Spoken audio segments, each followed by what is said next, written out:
We are doing Yoga Vasistha. Yoga Vasistha is actually very big work. Supposed to be 32,000 slokas are there in the Yoga Vasistha. It's called Brihat Yoga Vasistha. Means big Yoga Vasistha. It's attributed to Valmiki as the author. And I do not think Shankara quotes any of this in his bhashyas, but Vidyaranya extensively quotes this book. Vidyaranya, we are taking the Panchadasi in Durga temple, but that's around 13. He's the one who is the founder of the Vijayanagara Empire with the Bukharaya, Harihara Bukharayas. And there's condensation of this Vasistha as a Laghu Yoga Vasistha. That itself has around 6,000 slokas. And what we are doing, of course, we can't do all that in these 2 days. So we are taking text Yoga Vasistha Sara Sangraha. So of that Laghu Yoga Vasistha, Swami Tejomayanji has extracted, Sara Sangraha means, Saram is the juice. He extracted juice in a condensed form and he has put in this book around 86 slokas. Even that is too big for us to cover. So we can have Laghu Yoga Vasistha Sara Sangraha. Essentially, we will be covering half of it. And hopefully we can get the essence. But you will see in the very first sloka, the whole Yoga Vasistha is condensed. It is supposed to be an invocation sloka, and we are going to dwell on it to understand the whole of Yoga Vasistha in that itself. And the format is, Sri is going to chant, we'll all repeat, and we will repeat 2 times, one all together. First we repeat when he says, at least that way, next time when we read, we can easily read it, and also by heart it. And then we'll explain the slokas. So let's first start with the because that's an invocation sloka also. So, go ahead.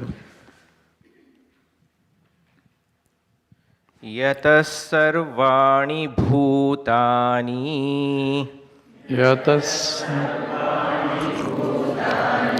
pratibhanti stitani cha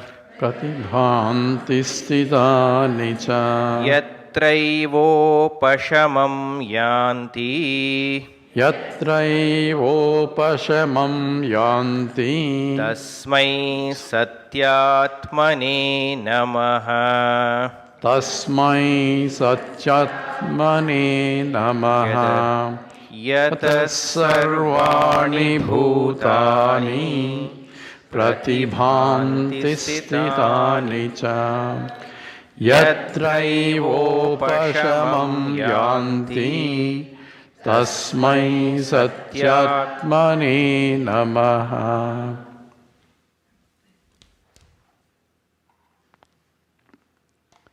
So this is invocation or Mangalacharanam. It's called Mangalacharanam, is an invocation sloka. And there are 3 types of Mangalacharanam or invocation. Any text has to start, or normally started according to our tradition, by or with Mangalacharanam sloka, where a benediction, where one obviously invoke the grace of the Lord, that we are starting the text, so his blessings. So it is Namaskara Purva Mangalacharanam, either to the teacher or to the Lord. That is the one way of Mangalacharanam. The second way of Mangalacharanam is like Ashirvad or Essentially, benediction where, like Sarve Jana Sukhino Bhavantu, or let everybody be healthy, happy, and so on. Or Kale Varshatu Parjanyaha Shruti. So a benediction where let everybody be blessed, everybody be happy, and that kind of Mangalacharanam is also done, particularly by the sages who are great sages. They do that kind of Mangalacharanam also, blessing the whole humanity. And the third type of Mangalacharanam is a statement of fact, or the truth. Those who attended Saddarshanam, how many people attended Saddarshanam? Few. So in that, Ramana Maharshi starts with a statement of fact. Sat pratyaya kinnu vihaya santam hrudyeshu chinta rahito hrudakya katham smarama tamameyamekam tasya smuti tatra dudhaiva nishta. So he is trying to say it is satyam jnanam ananta swarupam. How can I think of it? Because it is there before I think of it. That's the very essence of the sloka. That's a fact, statement of fact, but statement of not any other facts, statement of absolute fact. So that is also Mangalacharana. Now in this sloka, that is what is the Mangalacharana is an invocation where the two things are put together. One, a statement of fact, as well as Namaskara Rupa Mangalacharanam also is there. So Namaha means I am prostrating to that Lord. So Lord in some form, normally invoke in a form, the Vishnu, Shiva, Lord, whatever the form of Ishtadevata of the author is invoked. So that invocation is also included in this. At the same time, a statement of fact is also included. And together, therefore, it is a combined type of statement where invocation to that highest reality, and that reality is spelled out in all the details also, in a condensed form. So this is a Mangalacharanam that involves both aspects of it. Let's look at the meaning of it. Is Yataha sarvani bhutani pradibhanti stitani cha, and yatra eva upashamam yanti tasmai satyatmane namaha. So that tasmai satyatmane namaha, to that I am prostrating. To what? Now all that is stated about. So I am prostrating to that before I start the text, to that higher truth. And what is that higher truth? And is given here. Yataha sarvani bhutani. Yataha is essentially from which sarvani bhutani, all beings, so without any exception, so all beings have come from that. So I cannot directly invoke that, but I am invoking and what is called a tatastha lakshanam. An incidental qualification is used to identify that, because I cannot directly pinpoint that. You'll see why. Therefore, I am using an incidental qualification of that. What is that? And this is exactly how Brahma Sutra starts. Brahma Sutra starts with the first statement that you have to inquire. Adato Brahma Jignasa. Then, therefore, inquire into Brahman. That means after you have acquired the required qualifications, inquire into the Brahman.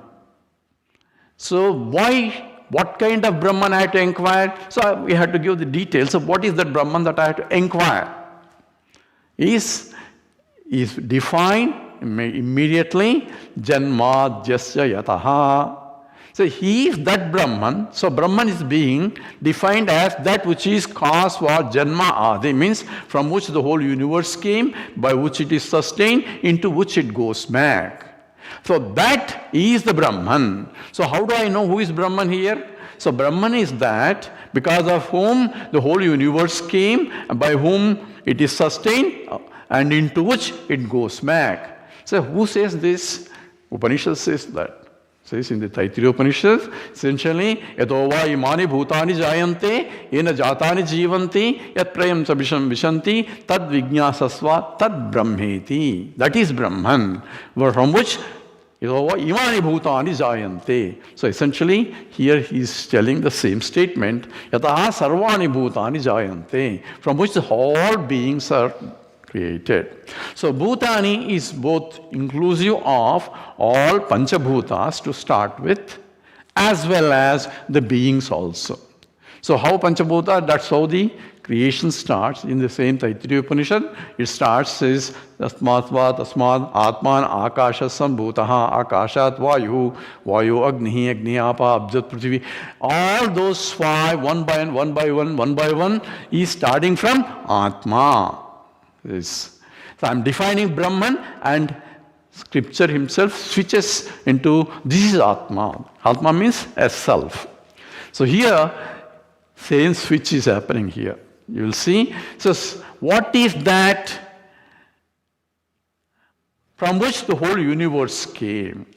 Yataha sarvani bhutani. So what is that from which the universe came? So again we have to go back, because for this only Upanishads become a pramana. Pramana means a means of knowledge. Who created this universe? God created this universe. And who is that God? Don't ask that question. Because now we have a problem. But a Vedantic student can ask that question. What is that God? Why did he create?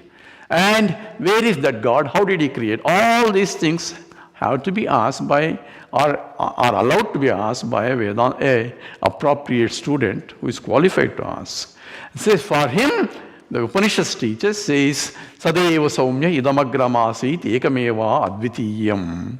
That existence alone was there, Satyeva, existence alone was there, agre means before creation.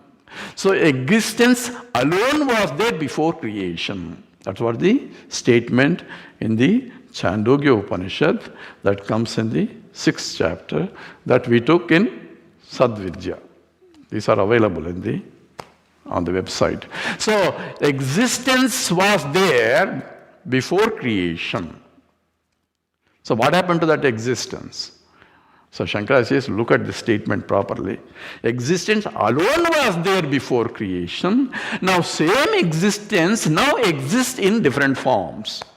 Because it was alone before any form, without any differentiation of any forms, because ekameva advitiyam, ekam evam advitiyam. That means it is the same statement but put in 3 words. Ekam, it's a one alone.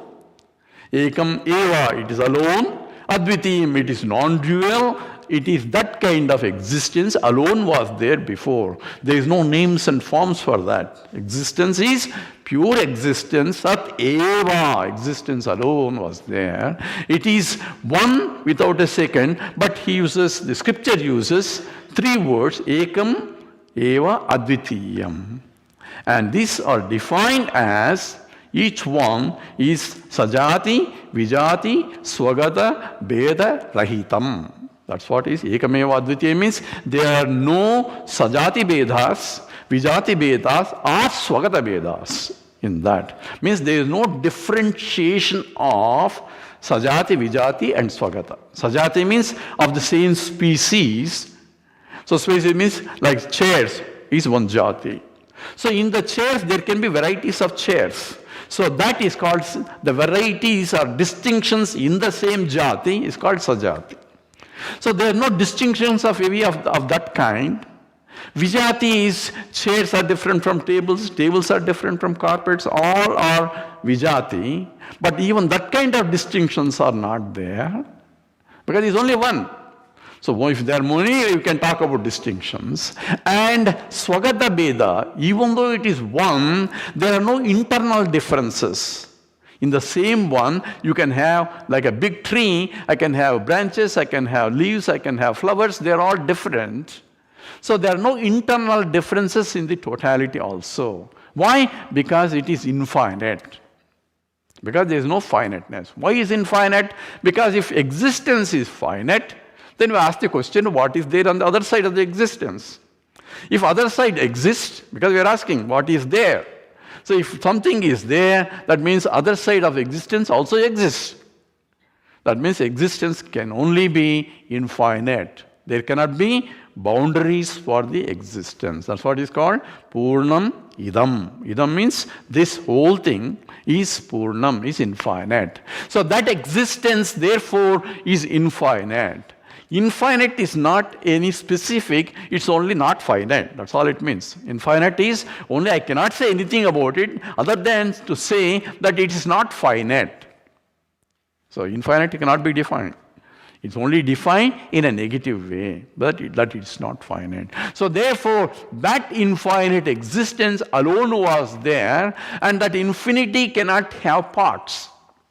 So I can have inside infinity, this is this one, and I can differentiate, then it cannot be infinite. Only finites can have parts, not the infinite. Therefore, there is no Swagata Vedhas also. So it is that homogeneous mass as though of existence. And that existence cannot be recognized because it's infinite. Infinite cannot be seen, cannot be heard. So none of the perceptual process of knowledge can reveal that infinite. That's why it's called aprameyam. The Vedanta calls it it's called aprameyam. It's not object of knowledge. Pramana means I had to use a means of knowledge to know something. So if I want to say, there is a chair there, say, how do you know? I can see. So I had to use my eyesight to see an object in front of me. Hey, I can hear somebody is there in the other room. I cannot see, but I can hear somebody is in the other room. So how do I know? Because I can hear. So his perceptual process is a valid means of knowledge. That's called pramana. If I cannot see, but I can deduce from what I see, that's called anumana pramana. Anumana means a deduction, a logical deduction based on pratyaksha pramana. I can see smoke, but I can deduce that there is a fire there. I don't see fire. If I see fire, then it's pratyaksha pramana. Because I don't see a fire, but I am seeing something other than the fire, but I am seeing smoke, but I say there is a fire there. How do you know? Because I have established in the past that whenever there is a smoke, there is a fire. So there is what is called a relationship between what I see and what I deduce. That's called logic. So it's called anumana pramana, has to be a means of knowledge to know. And none of these things, this is just anumana pramana, cannot be. Only way to know is only through Vedanta, called Shastra pramana. But Vedanta also doesn't show you this is Brahman. It only indicates by tatastha lakshanam, is indicating by incidental qualification. Look at in that way, you will find. So it is not a direct means of knowledge in that sense, because it is already there all the time. We will go into more detail, but because this is all embedded in this sloka here. Now, that existence which is all over, I cannot recognize it. So how do I recognize it? Recognition is done through tatastha lakshanam, or incidental qualification. Just as in America all houses are somewhat look-alike. Says, I want to know what's John's house. Hey, you know where the bird is sitting there? That is John's house. So I am now able to recognize, pinpoint John's house using a bird there, sitting there. Now next time when you go, I want to see where is John's house, let me see where the bird lands. You cannot use that logic, because that particular is valid only at that time for that, because I am looking at it right now. So it's called tatastha lakshana. In contrast, we have swarupa lakshanam. Swarupa lakshanam is an intrinsic qualification. But infinite cannot be qualified, because any qualification belongs only to the finite. But we can use for our purpose of analysis, that's what the scriptures points out, as a swarupa lakshana to indicate, and that is called sat. Existence alone was there, but what is that existence? Show me that existence. You cannot see, because it's not something to see, because it's infinite. number one. And it's not perceptual things. It doesn't have the form, colors and all that for you to see. So that definition of the totality of absolute truth is being now pointed out by an incidental qualification. It is that because of which the whole universe came. So the first statement is, so yataha sarvani bhutani, all beings are coming from there. And let's go to the next line. Pratibhanti stitani cha. So we'll come back to Pratibhanti later. But stitani cha is because of which they not only come, but they are sustained by it. So sustained by it means what? And sustenance is they exist because of that alone. So anything that you see exists because of that alone. And the implication of that means it is not only just incidental qualification, it is the essence of what you see. Because everything exists because of that alone. So what does that mean? So this is where we have to be very carefully to see that existence that is being pointed out from what I see. That's called Ishvara Darshanam in the sense I'm trying to see that which is being pointed out, which cannot be seen directly, can never be seen directly, but only through a means I had to see, number one.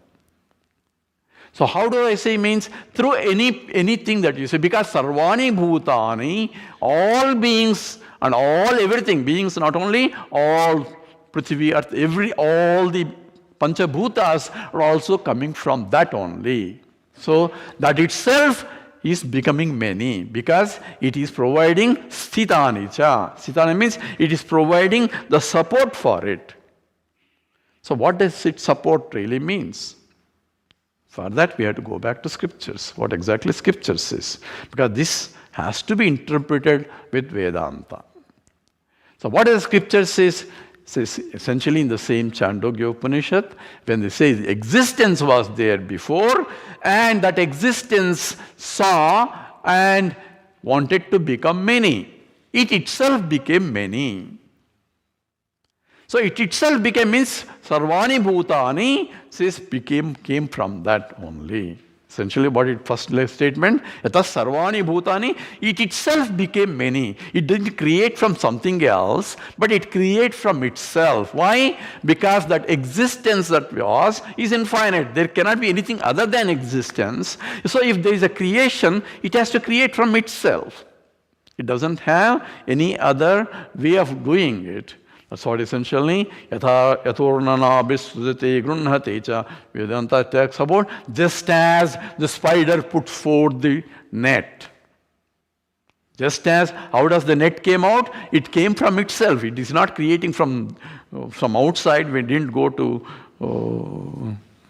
a Home Depot or somewhere to bring all this stuff and build it. No, the matter came from itself. So therefore, the material cause is also coming from itself, and that's what the implication. And then when the material cause comes from itself, that means whatever the whole universe that you see, sarvani bhutani, is maintained by that it alone. So it's not what kind of maintenance? It says sthitani cha. It exists because of that only. Without that, it has no existence. But what sthitani means? It is the material cause for it. So how does the Chandogya Upanishad explains this creation? It says, yatha saumya ekena lohamanina sarvam lohamayam vijñāta. It says there are 3 examples it gives. Says, because just as the gold becoming into many ornaments. So gold becoming into many ornaments, in that creation of the gold into many ornaments. So just as one gold appearing as many. So in the process of appearing as many, gold has not transformed into anything. Gold remains as gold. Yet many things are appearing. So therefore, all sarva bhutani, all beings are transformationless transformation, just as gold undergoing a transformationless transformation in becoming many. So that's what the whole implication is. So therefore, it is not real transformationless like we have in chemistry, reversible transformations or irreversible transformations. It's none of that. It's a peculiar transformation where there is no really transformation, yet there is a transformation. And therefore, he becoming or she becoming or it becoming, Brahman is neutral. So that becoming into many is as though becoming many, because gold as though became many ornaments, because gold still remains as gold in becoming ornaments. And therefore, it is what I want to know. I want to see gold. I cannot see AU atoms. AU means gold atoms. So I had to condense it in a form that I can see, and therefore it can be a lump form or an ornament form or this form or that form. Only I can see a form through my eyes. But hey, I am seeing only a ring, I don't see gold. If you complain, you say, look carefully. It says, because the ring sthitanicha, because the ring is sustained only because of gold. So here, sthitanicha, in the second line we are saying, it exists because of that. In the same way, the ring exists because of gold. So from gold it came, but it exists also by gold, because if I remove the gold, there is no ring. So every part of the gold from one end to the other end, every speck of the ring is nothing but gold. So what should I do to see gold in the ring? Open my eyes. Look carefully. Hey, it is not the ring, but that because of which gold sthitanicha. Gold exists. Gold is sustained by that. Therefore, if I want to know what is that is being pointed out, from which the whole universe came and by which it is sustained, what should I do? I have to go to the temple. That means we have declared that it's not here, right? No, whatever you see, because he has become many, that's what he said. Bahushyam prada eeti. It itself became many. Therefore, it is sustaining that many. Sarva bhutani. That's what he said in the first line. So all beings and everything that is I see in this universe is sustained by it. Sthitanicha. Therefore, if I want to see, don't get carried away with the ring and the wrangle and the forms and the utilities and the attributes of that, but look carefully within to see what exactly the contents of the gold, because it is sustained by it. So what sustains it? But what was there before?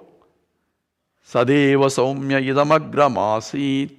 Right? Remember, we're all coming to a special camp here. Existence alone was there before. That existence itself transformed into many. Just as gold transformed into many. Sir, gold doesn't become transform itself. Some goldsmith was making it, right, to transform it. So in the case of gold becoming into a ring and a bangle and a necklace, we are bringing another cause besides the material cause. It's called intelligent cause. The fellow who is intelligently designed that. So there are two causes for the creation. One is the nimitta karanam, the intelligent cause. Another is upadana karanam, the material cause. So this whole creation, sarvani bhutani, says, yataha sarvani bhutani, the whole entire universe came from him. So is he sitting outside and let it come? Says, no, he is a material cause also, because this is sthitanicha. So therefore, it's not only the intelligent cause, the nimitta karanam, it is also the material cause. So it is that cause which is abhinna nimitta upadana karanam. Follow now? What exactly is that? It is the cause where there is no difference from abhinna, nimitta and upadana. Intelligent cause as well as the material cause. That is the cause that I am putting namaha, namaskaram. So what is that? From which the whole universe came. So it was he is both an intelligent cause as well as he is sitanicha, he is the material cause for the whole universe. Follow? Now the question is, when you say the ring example of a gold ring and a bangle and a necklace, now you ask, why this kind of ring and why that kind of bangle? He created all this so much. There are terrorists here and this kind of people here all over the place. Why did he create all this? Why didn't he create all beautiful people only? All good people? That question will come. Because he created. So if you go to the gold shop and ask the fellow, why are you putting all these varieties of rings? None of them I like. Why don't you make a beautiful ring like this? What does he also say? Sir, you are the only one that will buy. Nobody will buy that kind of ring. The other people want that kind of rings. So there is a demand for it to buy. Therefore, he has to cater to the demands. Market is there. So therefore, according to the market, he has to create the varieties and varieties of these things. Because he has to sell the product. He's a salesman. So Lord also, in order to create the varieties on the basis of demand only, he doesn't randomly create anything that he wants. It is not his whims and fancies that he is creating all that. It is demanded by who? By us only. How? We'll see in the later. It is explained later. All that, how we demand all this. Therefore, it is the samishti vasanas of all the people demand that kind of things to come down. So essentially, the vasanas of all the people, because I create my world by my vasanas, you create your world, your own vasanas. The total vasana of all beings in the whole create the type of universe that is being created. That's a demand by the vasanas, samishti vasana, the whole entire universe. Therefore, the creation is dictated by that. But he has the capacity to become like that for fulfilling the needs of everybody. So therefore, sitanicha, yatas sitanicha, because by which it is sustained. Yatra eva upashamam yanti. So yatra eva upashamam yanti. And into which it goes back.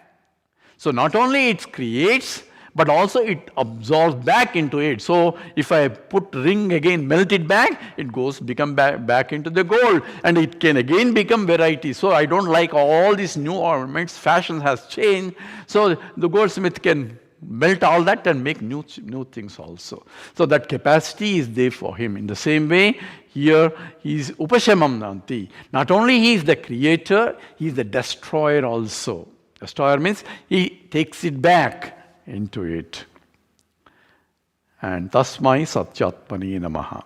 So it is sati atmani namaha. So to that sat swarupam. So what is that before?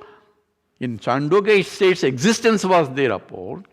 In the other statement, Atma was there before. So it is that which is existent consciousness alone was there before. It itself became many. And that to that who is all this by namaskaram. Okay? Now, the one who is creator has to be conscious entity. Unconscious entity cannot create. So that existence that was there before, Sadeva Somyana. And the scripture says, Tadaikshada, it saw. It was there alone all over, it is infinite. What can it see? There is nothing to see. Therefore, it saw implies it is a conscious entity, a self-conscious entity. I can see myself. Right? I am conscious of myself. So it is that existence is what was there is not only a Sat Swarupam, it is Chit Swarupam. Satta eva chit chitta eva aham. So that existent consciousness was that before. When it created Sarva Bhutani, all beings, as it says in the first line, therefore it created all beings as well as non-beings also. Non-beings also? Yes. Now we have a problem. If you think you have a problem, we have a problem. What's the problem? Being said, I accept, at least being says he is a conscious entity, you said. And he became many. And he becomes many, when consciousness becomes many, it has to be conscious entities only. Because when if the cause is consciousness, the product has to be consciousness. But I see a lot of unconscious things. So how can it be? The whole world is, in fact, most of it is unconscious. So what happened to the consciousness? And where exactly this consciousness is? And now is consciousness separate from existence? Because there are certain exist which is not consciousness. Some people as though they behave as unconscious entities. So what exactly is this consciousness and existence? You say there's all one, and there one means it is inseparable, and suddenly I see something different here. How do you explain that? That's why the sloka uses a very particular word, very beautiful word, which I skipped. It's called pratibhanti. Pratibhanti is, it is shining, number one. It is self-shining, or also it is reflected consciousness. All are involved in the one word. So how does that explain? Now we have to be very careful. This is where the Vedantic teaching comes into picture properly. Otherwise, we get confused here. The pure consciousness and existence is all-pervading, but when it expresses itself in many, it has a choice, depending on how it expresses. So if it expresses as an inert thing, it only magnifies the Sat aspect of it, but not the Chit aspect of it. Why is that? Now, here is very, very, very subtle instrument to understand this also. So now you see this glass is there, right? You all see glass? Yes, I'm glad you see. Does glass exist? You can't see non-existent glass. So you only can see existent glass. Now, where exactly the existence is in the glass? Is it inside or outside? Anybody? It's everywhere. So is existence a property of this glass?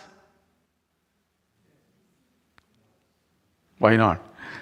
Some Darshanikas, philosophers is like Ramanuja, Madhva, and all other Acharyas, Shankara, all are called Darshanika. Darshana is a philosophy, and the one who proposes the Darshana is called Darshanika. You can also propose, you become a Darshanika. If you have a group, then you become real Darshanika, followers. So, many Darshanikas say that Sat, Chit, Ananda are attributes of the totality. They are not Swarupa Lakshanam, they are essentially Visheshanas. These are the arguments that go on if you really read all that. So is existence, Visheshanam is property. So is existence a property of this glass? You have to pose this question, because existence is a property. Visheshana. Visheshana means a property, and property has to be locused in an object, right? Called Visheshya. So Viseshana means a property, and cannot property go all over just without any, it has to have a locus. When I say blue lotus, so the blueness is a property of that particular lotus which is different from a red lotus, if there is a red lotus. Right?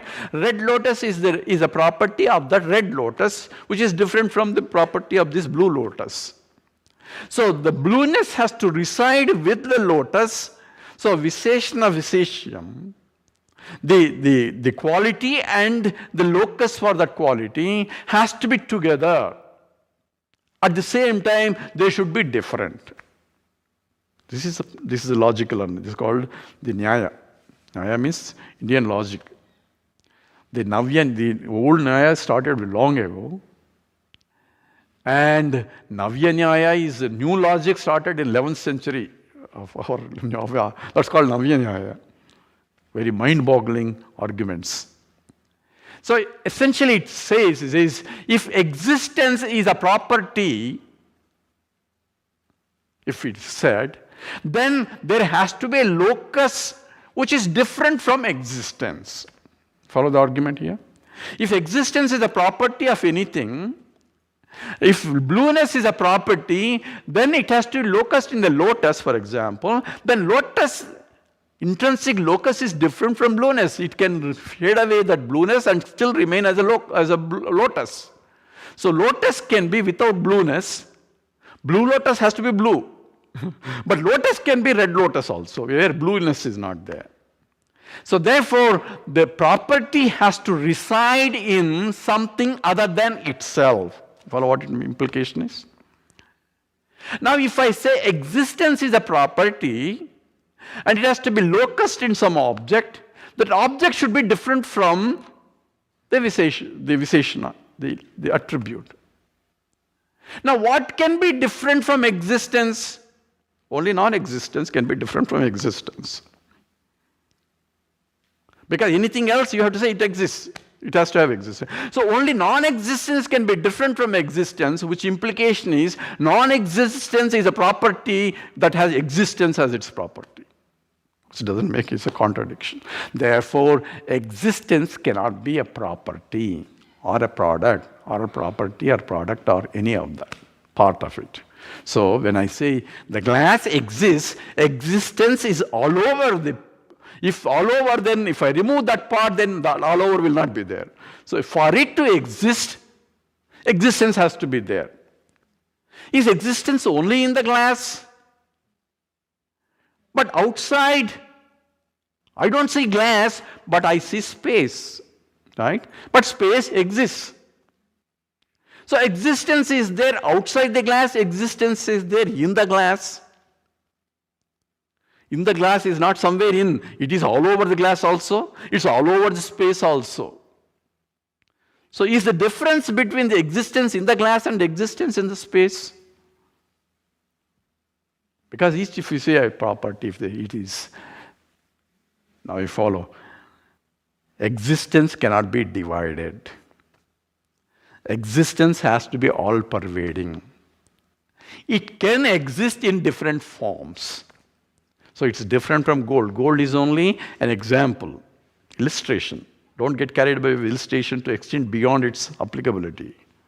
So when you say the existence was there before creation and itself became many, therefore it now exists in many forms.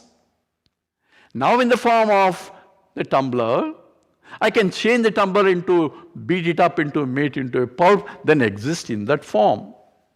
So existence can never be destroyed because it cannot be created also, because it was there before creation. Who created that existence? He has to exist if he created. So existence was there before. So existence is, now udeti na astameti, neither it can have a beginning nor it can have an end. Who said that? Krishna says in the 2nd chapter, 16th sloka. Asato vidyate bhavo, nabhavo vidyate sataha. That existence was there, can never cease to exist. That was a law of conservation that Krishna declared thousands of years ago. So therefore, that existence, Sat, is not only in the glass, but outside the glass also. Now you want to see Brahman, right? You all came here to see Brahman. So you see, can you see existence without a glass? Suppose if I remove, you see space. Think about it. Can you really see the space?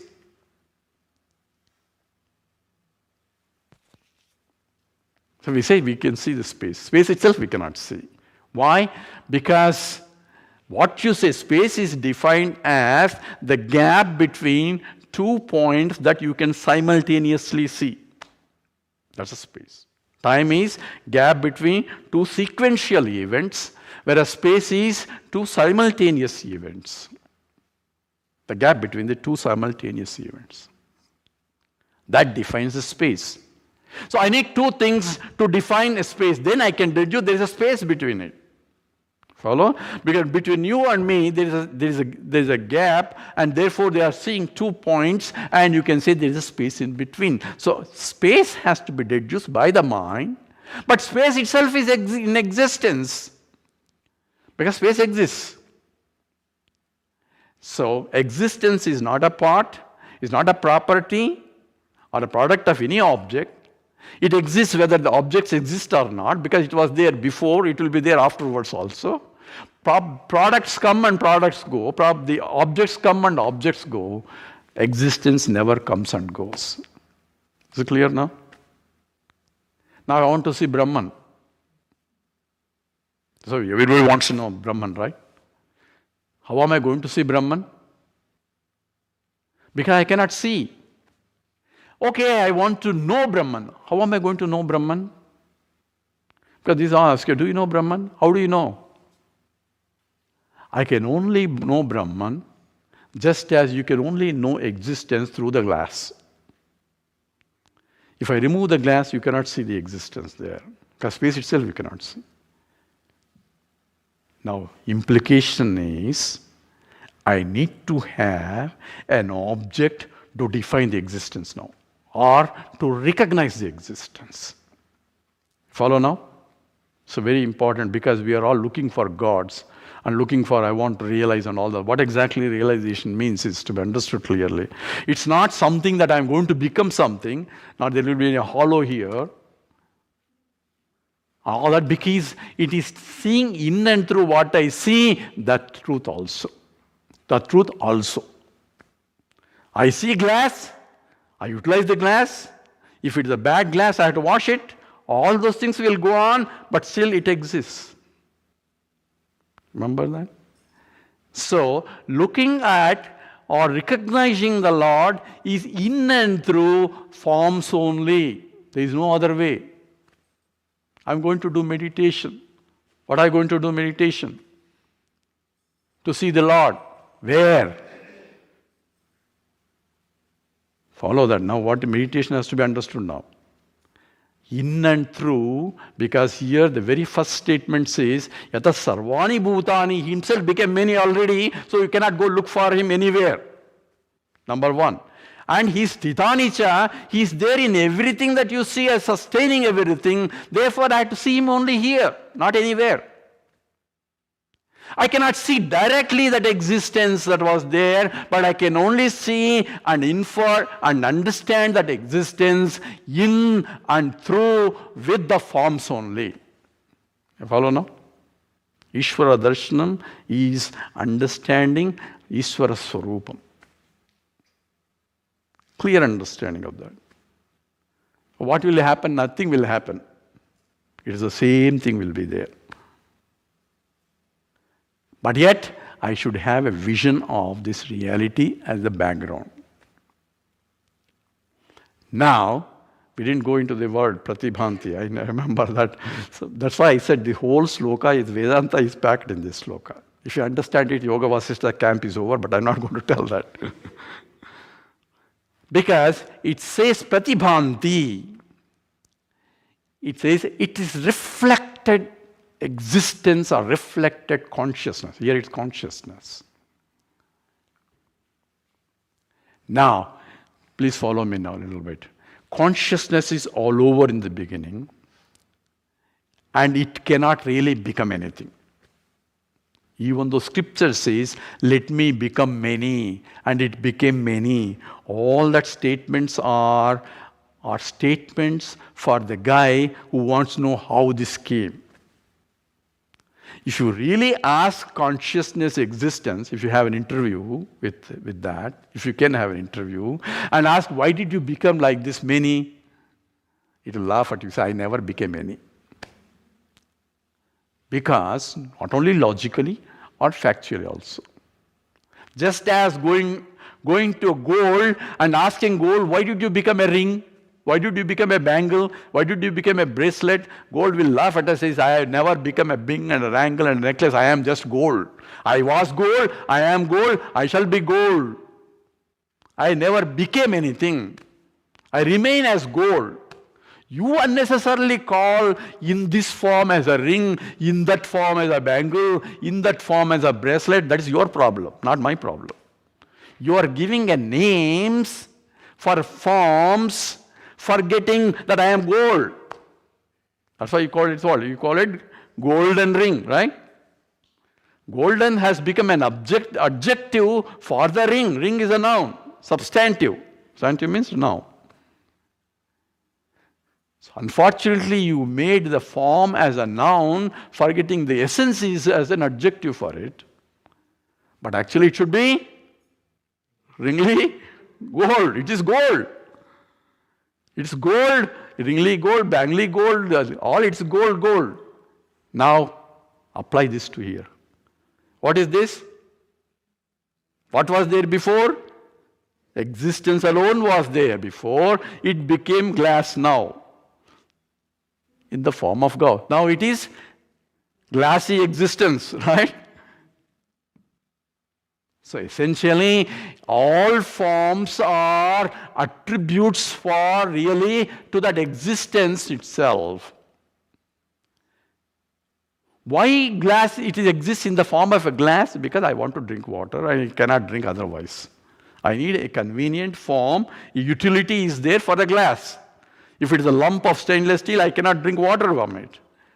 So, while drinking water with the glass, I can still say it's not really glass, it is existence. Just as while using the ring, I can say it's not really a ring but gold. There's no problem there, right? Which is different from a ring, necklace or a bangle. Even though their names are different, attributes are different, qualities are different, utilities are different, all things differences only belong to form. But yet, all those attributes have nothing to do with the gold. It will never touch the gold. Oh, this ring is not good shape. Gold has nothing to do with it. What shape? The shape is nothing to do for the gold. It is for the property of the ring only, not for the gold. So all properties and associations and the utilities that belong to the names and forms, nothing has to do with the pure existence that pervades the whole thing. So understanding of the Vedanta is to do as I am living in the world, to see that there is existence in the glass, and that existence is the real, other one is only a property. Now, which is a property and which is real? Now, we should not get confused. People say, existence is a property. No, existence is the essence. Other things are properties now. Ulta Sida. Change of it. Why?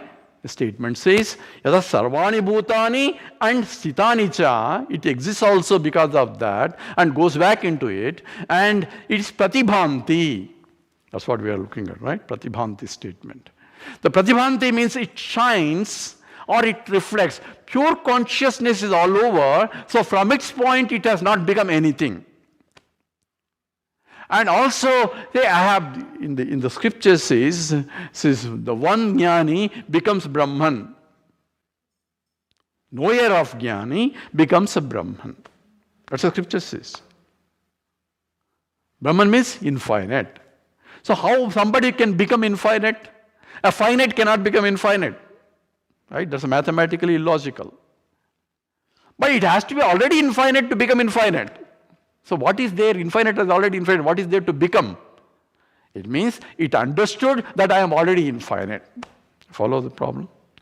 So in all this understanding is required, and the statement that it is consciousness is all pervading. Therefore, where exactly is the consciousness that I want to see? And why exactly I don't see everywhere? Number one, you cannot see consciousness. Because if I want to see consciousness, what scientists trying to analyze the consciousness as though it is some object, but when you say it's an object, it is inert already. Every object is inert. It doesn't have a consciousness. So consciousness cannot be objectified, just as I am, the subject, cannot be objectified. Even though we tell how great I am, a big list of my biodata I give. I am this great, I am that great, I am this, I am that, I am this. I give this information about I am. I am is a subject, this is an object. Right? There is a problem. Because I cannot be this. I cannot say I am, period, end of it. Anything I add is again qualification to I am, which cannot be qualified. So I am is a pure conscious existence, and it exists or appears as though as a pratibhanti. That's what we are looking at. It exists as reflected consciousness. So here is where the Vedanta comes down to our level to explain what exactly is this creation. Consciousness is all over, but things are becoming many because of some reason that we will go into detail later, because the vasanas come into picture. And when it is becoming many, that all-pervading existent consciousness gets reflected by those that are sprouting there. Assume that things are rising like that. And consciousness, which is all-pervading, now gets reflected by those objects that are arising in it. As though. Objects don't arise, but as though they are arising. Now, what does this really mean? From our own point, you say we have the gross body. Where is the BMI here? So don't worry. We have the gross body, the body, mind, body. There is a subtle body called mind and intellect. And the mind and intellect has the capacity to reflect the consciousness. Just as a shining mirror has the capacity to reflect that is light falling on it. Right? If the mirror is not reflecting properly, there is something on top of the mirror that is obstructing it. That's all, right? So you have to little bit polish it or clean it out, and then it reflects. In the same way, the consciousness that is all pervading can get reflected by the mirror of the mind. So the mind has the capacity to reflect the consciousness, and that is called Chidabhasa. Follow this? This is important to understand it. So wherever there is a mind, the consciousness gets reflected. It's not the problem of the consciousness, it's the problem of the mind. How good it reflects depending on the mind. If the mind is all covered, not able to reflect, then you don't see the reflected light. Only you will see the existence part. Existence gets reflected, but consciousness is very choosy. It has to have a proper, because it's of the form of light. Now apply the same thing here. Every mind that is there, consciousness, when it tries to boom on it, essentially flooding light, because where is it flooding? It is all over. Consciousness is all over. So wherever the mind is, automatically it has to be reflect, because light is coming all over. And the light gets reflected by the mind, and that's called Chidabhasa. Follow now? And that because it's not regular light, it is a light of consciousness. In the very reflection, that mind also gets activated as a conscious entity. As a conscious entity. So now you follow now. What exactly Sarva Bhutani, all beings, where do the beings come into picture? Beings come into picture when the consciousness reflects on the subtle body. When it gets reflected, it gets activated and it becomes a shining, just like the consciousness. And this is a Shota shining. It depends upon how pure the mind is. Depending on that, it reflects the light. So if it's not reflecting properly, don't blame the main light. Main light is flooding all over with a brilliant light.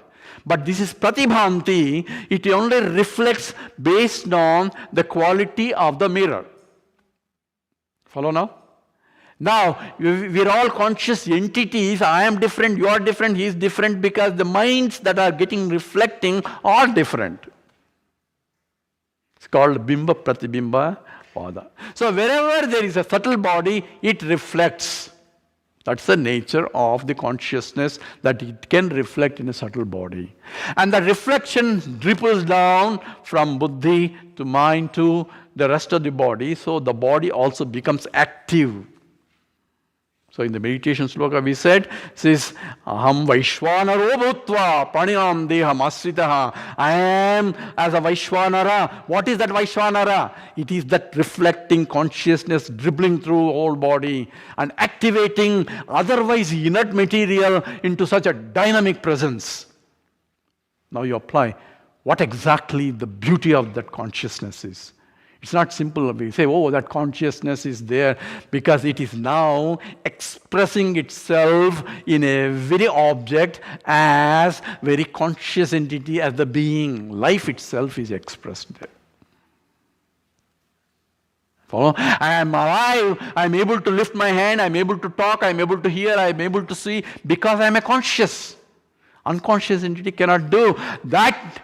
Because of which I can do is only because of the reflected consciousness, pratibhanti, that comes through because of that which is all pervading. Now it says, the second line says, that pratibhanti, that consciousness, wherever it can get reflected. Where it cannot get reflected is where there is no mind. Where there is no subtle body, it cannot get reflected. That means all inert things that I see, where there is no subtle body there, it only exists as just existence.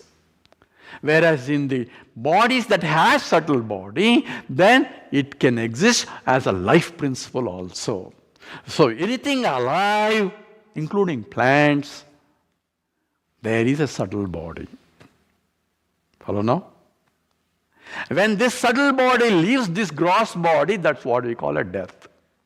Death is separation of the subtle body from the gross body, because this gross body is like a car being used and it's become useless anymore. It's not useful and it wants to find a new car somewhere else. So just like Vatam Sajinani Yatha Vihaya, says Krishna says, just as we are shedding out the old clothes and buying new clothes because the clothes have become so bad. So he says in the same way, I had to find a new dress because I still go around to parties for different parties. So I need different dresses, so I look for where I can get a better dress or whatever dress that I need for that party. If it's a Halloween party, I have to wear that kind of dress only. So the subtle body, wherever it is going, that's where the shining is. Because God's body only existence. That's why we go to different lokas and come back, all that. So punarapi maranam, punarapi jananam. All those things will happen with the subtle body, not with the consciousness. Consciousness is all pervading. It's only pratibhanti. That's what this statement here is. Only the reflected consciousness is pervading all over, and that one, wherever it is possible, it pervades as the conscious entity, where the material cannot reflect that consciousness, only existence is reflected. Understood now? Now let's go back. It is Satsvarupam, Chit Swarupam. Now, how do I see now the Lord? I cannot see the Lord anyway, directly, because He's infinite. Either as a Sat Swarupam or as a Chit Swarupam. If I am seeing it, as you will see, Drusyatva, it can only be Sat Swarupam. As I am, as a Chit Swarupam. Follow? This too has to be very clear. Now, one more aspect of it, because I know because if you understand it, then you know you have the basic. We are interested in the basic understanding. Now, the question that we are going to pose is: I am existent and I am conscious entity, but how exactly the existence that I see in the world is reflected also? Pratibhanti includes that aspect also. The whole Vedanta is packed. That's why I'm trying to take so much of time here. So even they say inert thing exists, how do you know? I can see. What do you see? So when I see an object, essentially I am seeing the reflected image in my mind as a thought. So whenever I see an object, I say I am seeing it. What you are seeing is an image of it that forms a thought in your mind, called a vritti. Without the thought in the mind, you cannot see, or you cannot think. Vritti is a thought also. So when my mind is folded, there is no vritti that can come out. And that's what happens in the deep sleep state. You may bring 100 objects there, I won't know. Because no vritti can form of the objects. So here pratibhanti has to be understood here. When say existence is there everywhere, and existence is reflected as though in the form of a glass here, but I can see that existence of the glass in my mind as an image in my mind, as a thought in my mind. That's why I say there is a glass. You follow? So whenever I see an object, I see its reflection of the object. That's what actually light is getting reflected by the object and forming an image. And from that I say thought.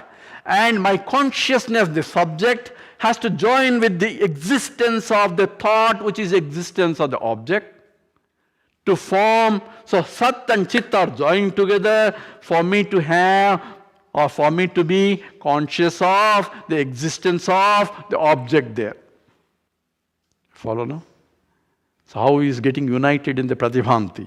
Pratibhanti, even though Sat-Chit is everywhere, even though existence alone is expressed in the form of inert object, but for the existence to be established, a conscious entity has to come in, and the conscious entity has to be conscious of the existence of the object out there. Otherwise the object doesn't say, I am existing.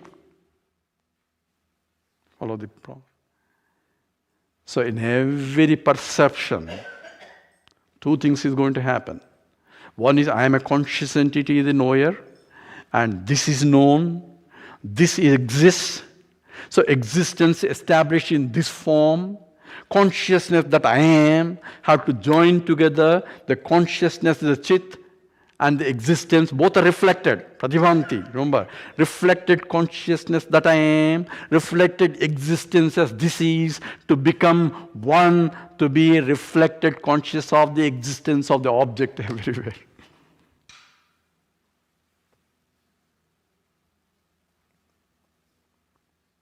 If you understand this truth, you understood Vedanta. Because this is all Vedanta is. Because I am Sat Swarupam, I am Chit Swarupam. Then what do I do next? Nothing to do. Keep doing this.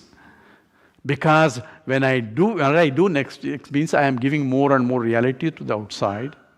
You can still live in the world and everything is exactly identical. Nothing will change. No hollow, nobody, nothing will happen. But your understanding will be different. What do I gain by that? If something to gain, that means you are not understood. Because you are already Satchidananda Swarupa. This has to be clear. It's a clean understanding of what exactly involved in this pratibhanti. So Pratibhanti brings it both reflected consciousness as reflected as existence in the object form, as reflected as this conscious form, or bringing together. Therefore, that Pratibhanti sthitani cha, that yatrayupa opashamam yanti, that tasmai satyatmane namaha. So now, this sloka is trying to integrate, that is a tatastha lakshanam, an incidental qualification. The pure existence consciousness that was there, it became many, but I need that for me to see pure existence consciousness, because without this many, I cannot see the one. But I had to see the one in and through the many only. Okay? Now, the last statement here is a layer bombshell here. Says, Tasmai Satya Atmane Namaha. I am prostrating to that self that I am. Here is essentially Jivatma Paramatma Aikya Bodhaka Vakyam is also Mahavakyam, called Mahavakyam, is also embedded in this statement. It says, that which is all created, the whole universe, that is a Narayana or Ishvara, whatever the Lord you are thinking about, says that I am prostrating is one aspect of it. That becomes a Mangala Charanam, simple prostration. But here is also putting into the statement that Atmane Namaha, to that self that I am is I am prostrating. Therefore here he is trying to say that I am is the pure consciousness which is indifferentiable or undifferentiated or undivided. That existent consciousness that I am is the one that I am putting namaskaram. So therefore, here is essentially, I am Atma Brahman. This Brahman that is who is the creator for the entire universe is nothing but the self that I am, and the self that I am is not this individual body, mind, intellect. Don't get mistaken. This body, mind, intellect is only a form. I am is not a form. I am is pure existent consciousness. That to that consciousness existence is Namaha. I am putting Namaskaram.